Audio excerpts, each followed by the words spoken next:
आरक्षणाची मर्यादा ओलांडल्याविरोधात याचिका दाखल करण्यात आलेली आहे सुप्रीम कोर्टात। पुढील सुनावणी ही मंगळवारी पार पडणार आहे। आरक्षणाची मर्यादा ओलांडण्याविरोधात याचिका दाखल करण्यात आली होती आणि सध्या सुप्रीम कोर्टातली पुढील सुनावणी ही मंगळवारी पार पडणार आहे। मोठी बातमी म्हणावी लागेल, निवडणुकांसंदर्भातली मोठी बातमी म्हणावी लागेल, कारण आज सुप्रीम कोर्टात सुनावणी पार पडली ज्यात आरक्षणाची मर्यादा ओलांडल्याविरोधात याचिका दाखल करण्यात आली होती आणि त्यावर ही सुनावणी झाली आहे। तर सुप्रीम कोर्टातली पुढील सुनावणी ही मंगळवारी पार पडणार असल्याची मोठी बातमी सध्या समोर येते। या संदर्भात अधिकची माहिती देत आहेत आपले प्रतिनिधी विशाल सवने। विशाल, ह्या घडीची सगळ्यात ही मोठी बातमी म्हणावी लागेल, कारण 50% मर्यादा ओलांडू नका अशा प्रकारच्या सूचना ज्या आहेत त्या सुप्रीम कोर्टाने दिल्या होत्या आणि याच प्रकरणावरची सुनावणी जी आहे त्या सुनावणी आज सुरू झाली आणि मात्र सुनावणी झाल्यानंतरच या सुनावणीची तारीख जी आहे ती पुढच्या मंगळवारची पडलेली आहे। त्यामुळे आता मंगळवारी नेमकं काय सुनावणीत होतं हे पाहणं महत्त्वाचं ठरणार आहे।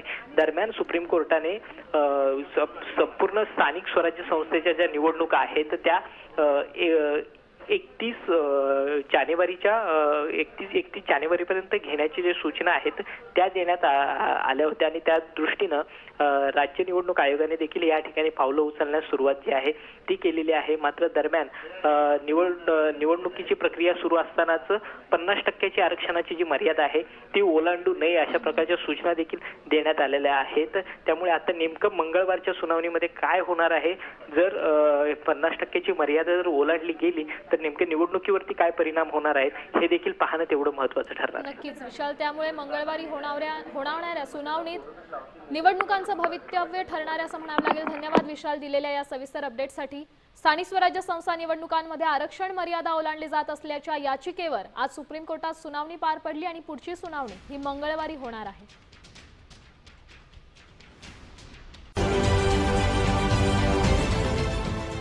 देश विदेशातील प्रत्येक घडामोडींचे लाईव्ह अपडेट मिळवण्यासाठी आता साम टीव्हीच्या सर्व सोशल मीडिया प्लॅटफॉर्मला लाईक, फॉलो आणि सबस्क्राईब करा। तसंच सर्व नोटिफिकेशनसाठी बेल आयकॉन प्रेस करायला विसरू नका।